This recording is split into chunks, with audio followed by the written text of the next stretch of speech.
নমস্কার। এই লেখার ব্যাপারটা আমার ছোট থেকেই মনের মধ্যে গ্রো করেছিল। আমার বাবা সাত্ত্বিক বৈষ্ণব ছিলেন। তিনি শ্রী শ্রী চৈতন্যামৃত কণ্ঠস্থ করেছিলেন এবং তার পারিপার্শ্ব নিয়ে প্রায় অনুষ্ঠান করতেন এবং এই চরিতার্থ সম্বন্ধে অনেক কিছু বক্তব্য রাখতেন। ওনার এই বক্তব্য থেকে, ওনার পারিষদ থেকে আমার এই ইন্টারেস্টটা গ্রো করে। তখন থেকেই আমার মনে হচ্ছে যে এইগুলো তো সব কাব্যে লেখা হয়েছে, চরিত্রামৃত, তো আমিও তো কবিতা কিছু লিখতে পারি, আমি তো মনে মনে ভাবি। সেই কারণে আমি অনুপ্রাণিত হয়েছি বলা যায় আমার বাবার কাছ থেকে।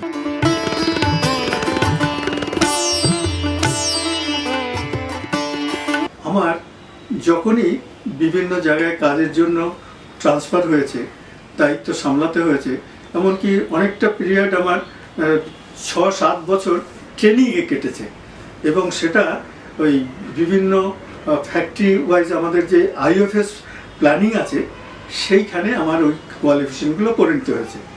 বাইরে পড়ার একটু সুবিধা ছিল না আমার ওই ফ্যামিলির কারণেই। তখন আমার ওই পাশাপাশি ওই লেখার ব্যাপারটাও এসব যেখানেই গেছি, আমি জবলপুরে গিয়েছি, অম্বরনাথে গিয়েছি বা ভারানগাঁও গিয়েছি, সব জায়গাতেই আমার একটা গোষ্ঠী এসে আমাকে লেখার ব্যাপারে খুব আগ্রহ প্রকাশ করত। আর আমি সেই আগ্রহ দেবার জন্য, আগ্রহ পরিপূর্ণ করবার জন্য আমি চেষ্টা করেছি আমার লেখা, এবং সেইভাবেই আমার লেখা চলে এসেছে।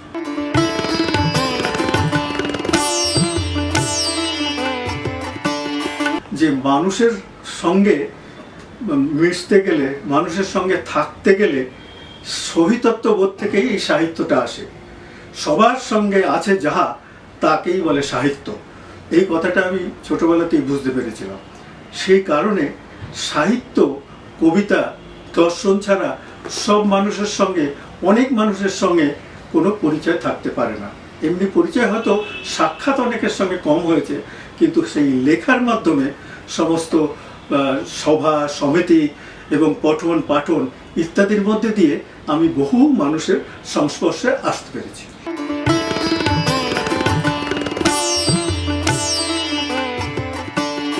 আমি একেবারে ছোটবেলার থেকে না ওই মানুষ যেমন অ আ ক খ লেখা পড়া শেখে, সেই রকম দেওয়াল পত্রিকার থেকে আমি শুরু করেছিলাম। দেওয়াল পত্রিকাতে আমি প্রথমে আমার কবিতা, অন্যের কবিতা আমি সম্পাদক হিসেবে সেগুলো প্রকাশ করেছি। তারপরে আস্তে আস্তে 1-2 বছর পরে মনে হলো যে সাহিত্য তো এরকম খালি দেওয়ালের কজনের লোকের মধ্যে প্রভাবিত হবে। তখন বই ছাপানোর ব্যাপার, মানে পত্রিকা ছাপানোর আমার কাছে প্রস্তাব এলো।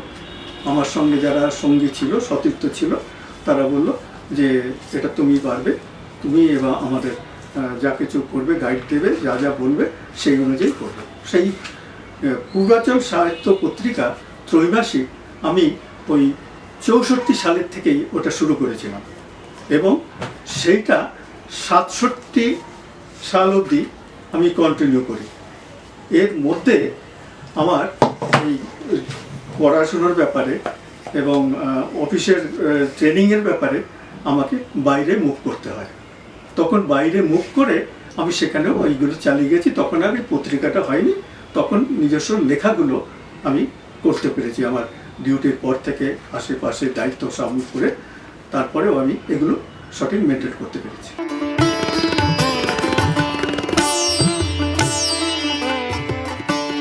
শুধুমাত্র কবিতা, প্রবন্ধ এবং নানা রকম ইংরেজিতে লিখেছি, গজল লিখেছি, বিভিন্ন জিনিসে যখন যেরকম অনুপ্রেরণা পেয়েছি সেটা করেছি এবং দেখেছি সেটা যখন লোকের কাছে পৌঁছচ্ছে তখন তারা অ্যাপ্রিসিয়েট করছে। গজল লিখছি তাতেও অ্যাপ্রিসিয়েট করছে, ইংরেজি কবিতা লিখছি তাতেও অ্যাপ্রিসিয়েট করছে। এইভাবে আমার বিচিত্র পথে আমার নিজের পরীক্ষা নিরীক্ষাও যেমন চলেছে, আমার নিজেকে উন্নত করবার সমস্ত এক্সপেরিমেন্টগুলো আমি করতে পেরেছি এবং সেটা একটা জায়গায় সাকসেসফুল হয়েছি, এটুকুই আমার ধারণা।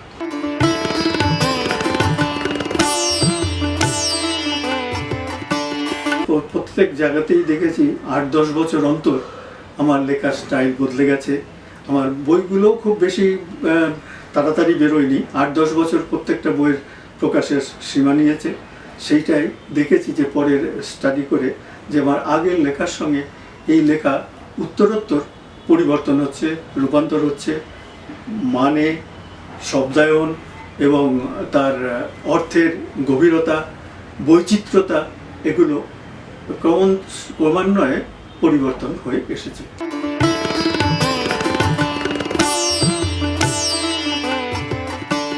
সময় উপযোগীও যেসব ঘটনাগুলো আসে সেগুলোকেও আমার কবিতার মধ্যে এবং লেখার মধ্যে প্রকাশ করি।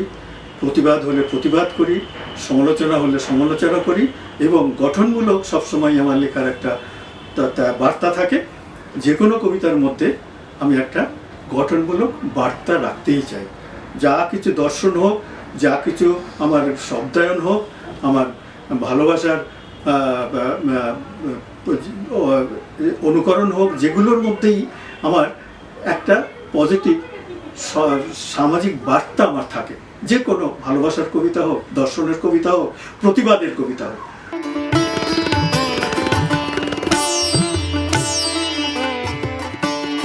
আমাকে এক তো কবিতার মধ্যে দিয়ে আমি সব পাই, দর্শন পাই, ভালোবাসা পাই, সমাজ গঠনের বার্তা পাই, সান্ত্বনা পাই। এগুলো কবিতার মধ্যে, গানের মধ্যে হুবহু সবসময় রয়েছে। তার থেকে আমি অনুপ্রাণিত হয়েছি। সেই জন্য কবিতাটাই আমার বেশি পছন্দ এবং আমার সৃষ্টির মধ্যে কবিতাটাই অনেক বেশি হয়েছে।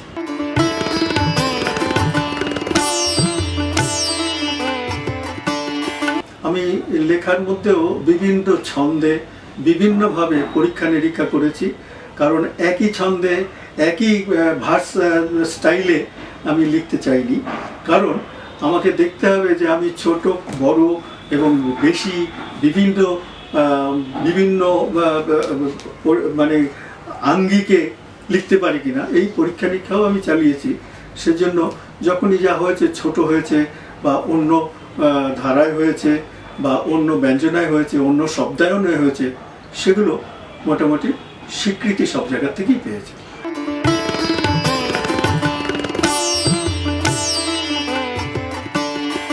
আমি আমার কবিতা সম্বন্ধে আমি একটি আমার সংজ্ঞাও আমি নিরূপিত করেছি। কারণ অনেক লোকে আমার কবিতা বলছে কি, আপনি কবিতা লেখেন, এইরকম হয় কেন, এত ভালো হয় না, আপনার মতো ভালো কেন কবিতা লিখতে পারি না। তখন আমি তাকে বলেছিলাম যে দেখো, যে যেরকমভাবে ভাষায় যে আঙ্গিকে লেখে সেটাই তার কাছে ভালো, তার কাছে সেইটাই মননশীলতা, আর সেইটাকেই তাকে গ্রহণ করা উচিত। তারপরে বলল যে না, আপনি আমাদের একটু গাইড করার মতো এমন কিছু বলুন যার থেকে আমরা কিছু সাধারণ জ্ঞান নিতে পারি এবং একটু বুঝতে পারি। তখন আমি বললাম ঠিক আছে, আমি সেরকমভাবে প্রবন্ধও লিখলাম, হ্যাঁ, কবিতা নিয়ে কিছু কথন ইত্যাদি লেখার সঙ্গে সঙ্গে আমি একটি সংজ্ঞা নির্ধারিত করলাম। আমার লেখার ক্যারেক্টারের মধ্যে কি কি আছে সেগুলো হলেই সেই কবিতাটা আমার কাছাকাছি হবে এবং সেই অনুযায়ী আমার এই জিনিসটা ওদের মনের মতো হবে, আমার মতো লিখতে চাইছে। তখন আমি বললাম যে আমার কবিতার সংজ্ঞা হলো শব্দ, ধ্বনি, ব্যঞ্জনায়, ছন্দে, বন্ধে, রূপ, রস ও অর্থের সমন্বয়ে গড়ে ওঠে কবিতা প্রতিমা। এটার মধ্যে দিয়ে আমি আমার কবিতার বৈশিষ্ট্যগুলো তুলে দিতে পেরেছি এবং সেটা কেউ কেউ ফলো করতে পেরেছে এবং তারা সন্তুষ্ট হয়ে বলেছে যে আপনার কাছে উপকৃত হয়েছে।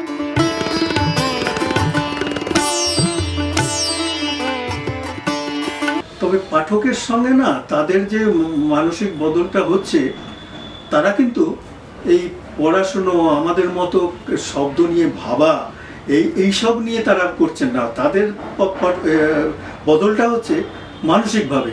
তারা ভাবছে যে এইরকম ছন্দ, এইরকম ব্যঞ্জনা রয়েছে, এর মানে কত দূর হবে, কি অনুভূতি এখানে আছে, সেখানে যারা বেশিরভাগই পৌঁছতে পারে না, যারা চর্চা করে তারাই এটা পৌঁছতে পারে।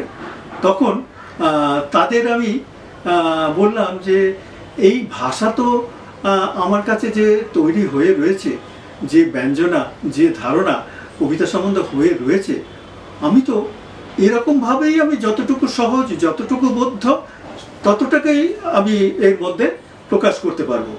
একেবারে এখনকার লেখা যেরকমভাবে হয়, একেবারে চলতি কথায় চলে এলো, হ্যাঁ, কোনো ব্যঞ্জনা থাকবে না, সোজাসুজি কথা, অনেক কথনে ব্যাখ্যা করা, জিনিসটাকে পরিষ্কার করার জন্য অহেতুক সেটাকে বড় করে লেখা, আমি এইগুলো মানতে পারিনি। আমি জানি কবিতাকে সবসময় সংক্ষিপ্ত হতে হবে, ইঙ্গিতবাহী হতে হবে, এবং সেটা যতই সংক্ষিপ্ত শব্দে প্রকাশ করা যাবে ততই তার গুণান্বিত হয়। এইটুকু জেনে আমি সেই জন্য ওই অত অবধি পাল্টাতে পারিনি।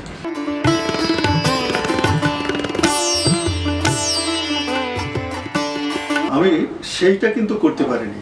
আমাকে অনেকেই অনেক প্রশংসা করেছে, লেখার প্রশংসা করেছে, এবং আমার লেখা যখন নিয়েছে তখন বলেছে যে আপনার লেখার মধ্যে না এমন একটা রয়েছে, প্রবন্ধ যখন পড়েছি তার মধ্যে যেসব কথা লেখা আছে, আমি যখন বাইরে ঘুরছি তখনও আমাকে তাকে ওই চিন্তা ভাবনার মধ্যে রেখে দিয়েছে, আমাকে প্রেরণা দেয়। আবার তিনি একদিন বললেন যে দেখুন, আমি আজকাল যে লিখছি তাতে আমি সমস্ত ভাষা পাল্টে দিয়েছি, একদম পাল্টে দিয়েছি, আপনি এরকম নিজেকে পাল্টান। আমি বললাম যে এটা তো আমার কাছে হবে না, কারণ এই বিশ্বাসটা, এই প্রেরণাটা আমার মধ্যে তো উদ্রেক হয় না। আমি কি করে যে ভাষা সবাই লিখছে এবং সবাই বুঝবে তাদের মনোমতো করে লিখতে পারবো? সেটা তো আমার সৃষ্টির কোনো সৃজনশীলতা নয়। আমি যেটা ভাবতে পারবো, যেটা লিখতে পারবো, সেটাই তো আমার সৃজনশীলতা।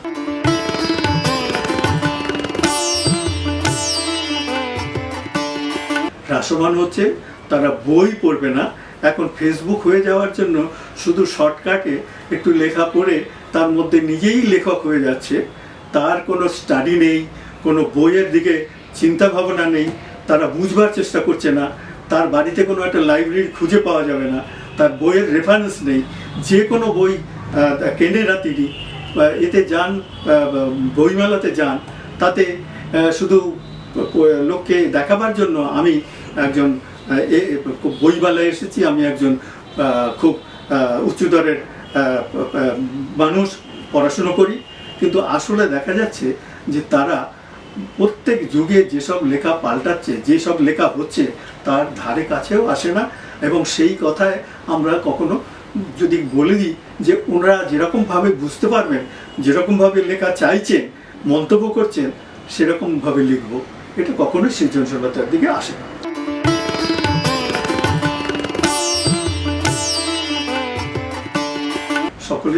সকলেরই থাকা উচিত, আমারও থাকা উচিত, কিন্তু সেটা যখন মানুষ শর্টকাটে চলে যায়, হ্যাঁ, তার ঘরের মধ্যে তো উকিয়ে দিতে পারি না, তার কার্যকলাপ, তিনি ফেসবুক পড়বেন, তিনি বই পড়বেন না, হ্যাঁ, এত বই কিনবেন না, এটা তো আমরা করাতে পারি না। সেইটার মধ্যে এমন কোনো একটা ফর্মুলা নেই যে এইটা করলে পরে এই সমস্ত জায়গা থেকে তারা ত্যাগ করে পড়াশোনার দিকে, বইয়ের দিকে মনোযোগ দেবে।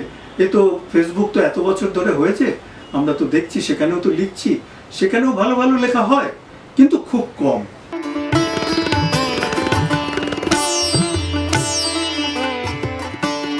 আমি লেখার জন্য যে সম্মান ইত্যাদি পেয়েছি, যে লোককে নিয়ে ব্যবস্থা করতে পেরেছি, তাতে আমার স্ত্রীও খুব অনুপ্রাণিত হয়েছে, এবং তিনি তার দিক থেকে সাহিত্যপ্রেমী হিসেবে আমাকে সহযোগিতা নানাভাবে করেছে, এবং সেটার জন্যই আমি অনেকটা নিশ্চিন্তভাবে এগোতে পেরেছি।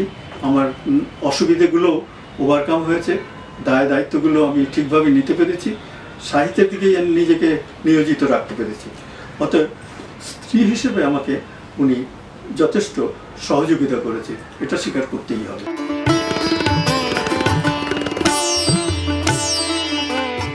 নমস্কার, আমি চৈতালি রায়, কবি অতুল রায়ের স্ত্রী।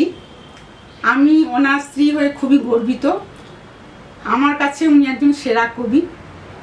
কবিতা উনি জন্মের পর থেকে ভালোবেসেই লিখে যাচ্ছেন, এবং ওনার অনুপ্রেরণা প্রথম হচ্ছেন ওনার বাবার অনুপ্রেরণাতেই উনি আস্তে আস্তে এই কবিতার জগতে এসেছেন। ধীরে ধীরে আজ দীর্ঘ জীবনে প্রায় 79+ তার বয়স।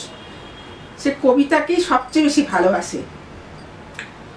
তার ধ্যান, জ্ঞান, স্বপ্ন সব কিছু কবিতাকে ঘিরে। এবং তার জীবনের সাথী হয়ে আমি নিজেকে খুব গর্বিত মনে করি। এবং তার সমস্ত কিছু যতটা পারি আমার সাহায্য দরকার আমি তাকে সাহায্য করি। এবং আমি কোনোদিন লেখালেখি করতাম না, ওনার সঙ্গে থাকতে থাকতে আমার এটার প্রতি অনেক মানে এসছে, মানে নিজের একটা ইচ্ছাও এসেছে। কবি না হয়েও, আমি কবি নই, তবু তার সঙ্গে থেকে এবং নানান জায়গায় গিয়ে আমি এর প্রতি আমার একটা অনুপ্রেরণা এসে এবং আমিও কিছু কিছু লেখা লিখতে শুরু করেছি। কিন্তু খুব বেশি হয়তো নয়, যতটা পারি লিখি, চেষ্টা করি। তবে ওনাকেই আমি বেশি সাহায্য করি। আমি চাই উনি আরও এগিয়ে যাক, ওনার এগোনোতে আমার কিন্তু মনে শান্তি আসবে। তাই উনি যতটা পারছেন করুন, আমি আমার জীবনে যতটা পারি ওনাকে সাহায্য করে যাচ্ছি। এবং উনি ভালোবেসে যতটা লিখছেন, আমি তো মনে করি আমার কাছে উনি সবচেয়ে সেরা কবি। এটা হয়তো আমি খুব গর্ব নিয়েই বলছি। আর একটা কথা, উনি জীবনের শেষ পর্যন্ত যেন এটা নিয়ে বেঁচে থাকেন, এটাকেই ভালোবেসে থাকেন। উনি শুধু কবি নন, উনি একজন মানবিক মানুষ। ওনার একটা হিউম্যানাইজেশনের উপর উনি একটা রিসার্চও করেছেন। হয়তো খুব বেশি এগোতে পারেননি, কারণ একটু সঙ্গীর অভাব হয়েছে তার, মানে সত্যিকারের সঙ্গী চাই এগুলোর জন্য, যাতে এগিয়ে যেতে পারে। সে জায়গায় তো এসব কাজে তো অনেক সময় তো বাধা বিপত্তি আসে, বা অনেকে একটু লেকপুলও করে, সেই জন্য হয়তো উনি অতটা এগোতে পারলেন না। তবুও উনি কিন্তু ওটাকে একদম আঁকড়ে ধরে আছেন এবং ওটাকেই ধরে থাকতে চান। এবং এই চ্যানেলে যে ওনাকে নিয়ে সাক্ষাৎকারটা হলো, এই জন্য আমি মানে চ্যানেলকে ধন্যবাদ জানাচ্ছি।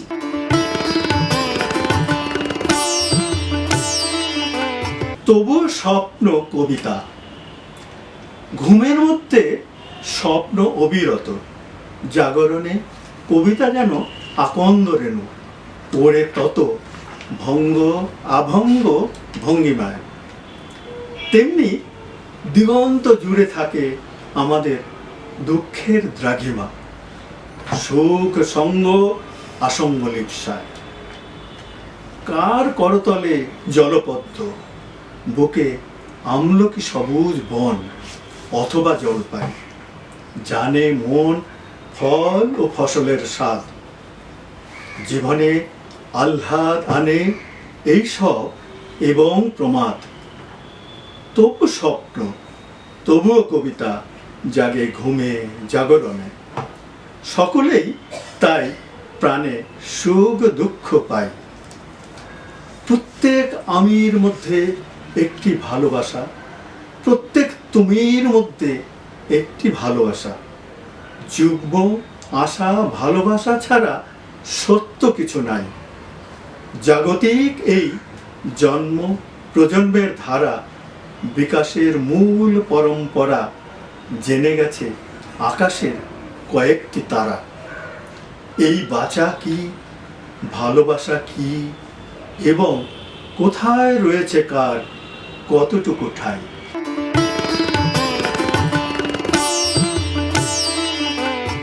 আকাশ হয়ে আছে,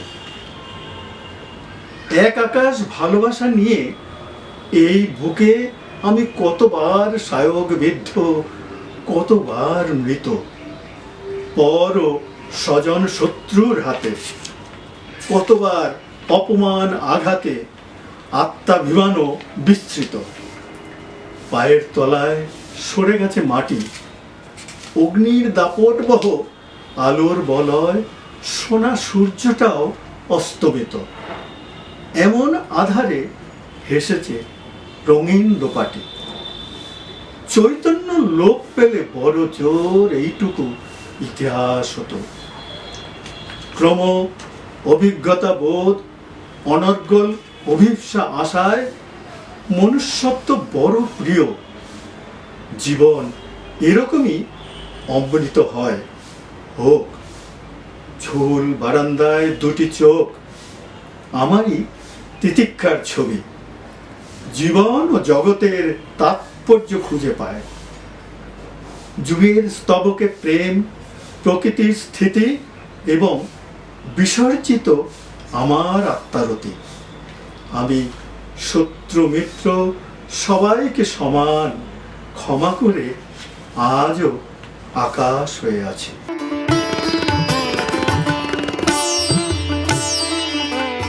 একই মলাটে, একই আকাশের নিচে নীল নক্ষত্র ও মানুষের বাস। একই আলো অন্ধকার চিরে পাপড়ি মেলে কুঁড়ি, কোথাও গোপনে ভ্রূণ।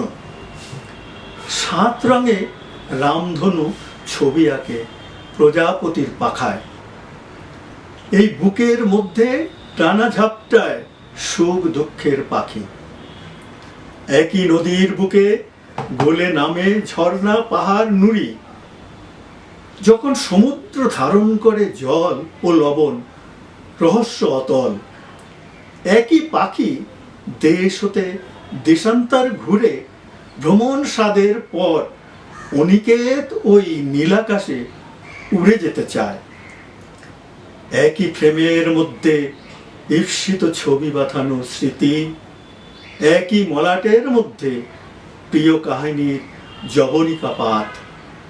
একই মলাটের মধ্যে জন্ম মৃত্যু ইতিহাস রচে একলভ্য জীবনের জিজ্ঞাসা উত্তর।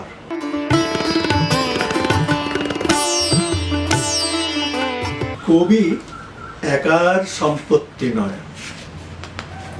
ওকে বলে দাও, সংসার তরণী আমি ভাসিয়েছি জলে, সময়ের স্রোতে।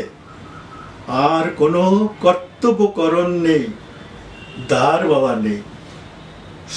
সনন্দপত্রের আয়ু কতকাল থাকে? কত ঝড় ঝঞ্ঝার পর কেটে গেছে জীবনের বিষপাও জল।